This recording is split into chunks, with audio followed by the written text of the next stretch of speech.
Hello, this is Zach from Slugfest Studios, back to give you devlog number 8. So in this one, I'll just go over a few castle sequences once you defeat the castle, kind of a breakdown system and then an introduction system, and also a deck UI so you know what you're playing, what's in your deck. But before then, make sure to join the Discord. Make sure to wishlist on Steam, search for Bonebound. I'll also drop a comment so you can just click that link and go straight to the game. Also, subscribe for more weekly content. Well, let's jump in it. So before jumping right into the project, I do have to show this game, Nine Kings. Super addicted to this game. Very good game. It's similar, and I do take a lot of inspiration from this game. It's kind of like a deck builder, but you put cards on tiles and you're fending off waves of enemies. But the main premise of showing you this is the tower. When the tower comes up and you can buy different tiles, I really like that animation when that tower comes up. And I'll actually show you that right now. So this tile will come up. I just like that. It's very simple. Like, it emerges from the ground. It kicks up these dust and dirt particles. So I wanted to create something kind of similar to that. So what I wanted to do was I wanted to create kind of these dust clouds that pop up on both the left and right side of both castles when they emerge from the ground. Like, they're creating these like dust and cloud particles because it's so much force, and it's blowing these gusts of wind away from the castle. So I created just simple circles, contoured them together, made this super fluffy cloud, and then I went all the way on the outline and just merged those colors together. So boom, there's a cloud. And the next thing I wanted to work on was kind of a ground shattering animation that plays below the castle. Now, this will be played on the enemy and the player. When that castle fully goes up, I want to play just like a very simple, like 4-frame animation. So what I did was I put this ground shattering, did it all in black, then I outlined it on top with brown. And that's the animation playing right there. That's the 4 frames. When this castle pops up, it will play these 4 frames in a sequence. And that was really easy because all I had to do was I built the whole thing, and then I just started to cut off the parameter of it. So I made it smaller and smaller and smaller, and then I can just play it in the order that I want it to. So now I can add it in and show it off. So right there, when the player castle emerges, it will play the animations. It will play those 2 puffs of smoke. Also for the enemy castle, it will also do the same thing. Now, with this being said, I do fix a lot of, I don't know why those tiles went super small. There's just a thing that I kind of messed up, but I did get it fixed. And now this shows castles emerging, and it actually zooms into the tile. So you notice I do these usually in steps, and usually with the videos that I put, I usually start at like the first step, and then I just keep showing the steps that I keep adding onto. That's a lot with the coding. In Unity, I just add it step by step by step. It makes the most sense. But now I can kind of show it without that fog of war on, and then I can show it with the fog of war on.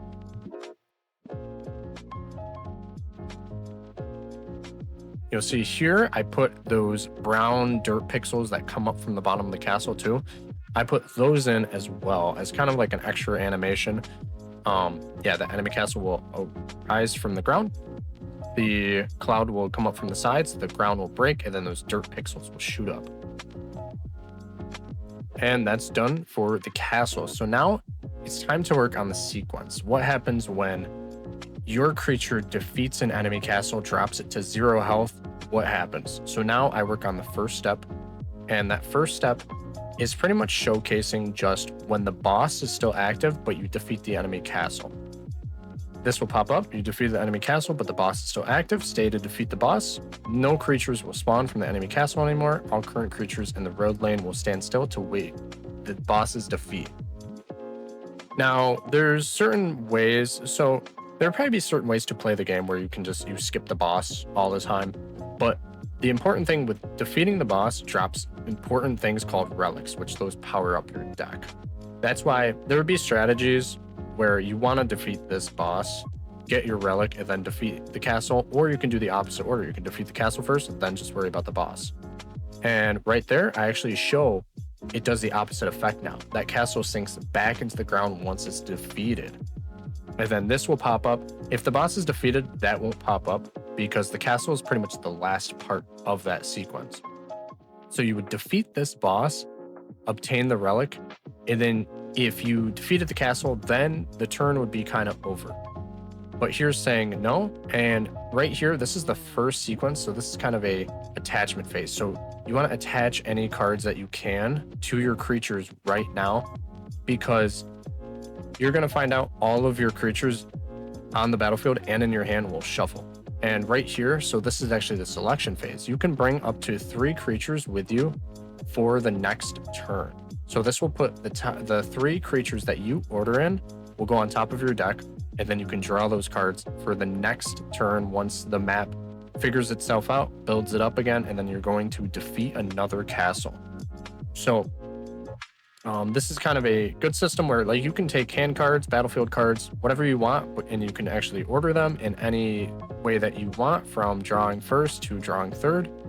And then all other card types would be shuffled into your deck. So those great sword, that paladin sword that you see in your hand, that would be shuffled in. And now the next thing, so that first part is going to be a part 2 eventually, just because it's such a big system. So I wanted to jump gears a little bit, and I wanted to create a UI, and I create a button where it pops up in a UI and it pretty much tells the player what's in your deck.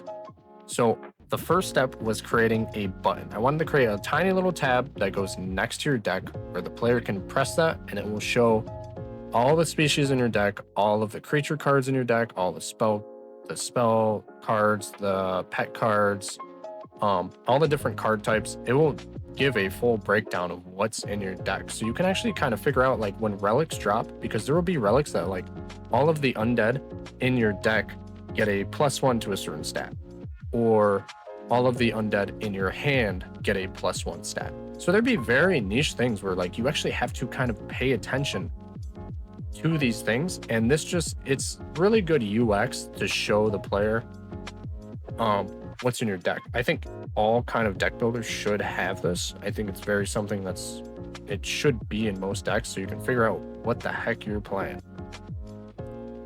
So now it's time to add that little button function with a little tab next to the deck.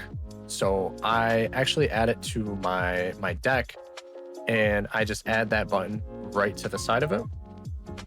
And this will be something where the player can pop this in and out.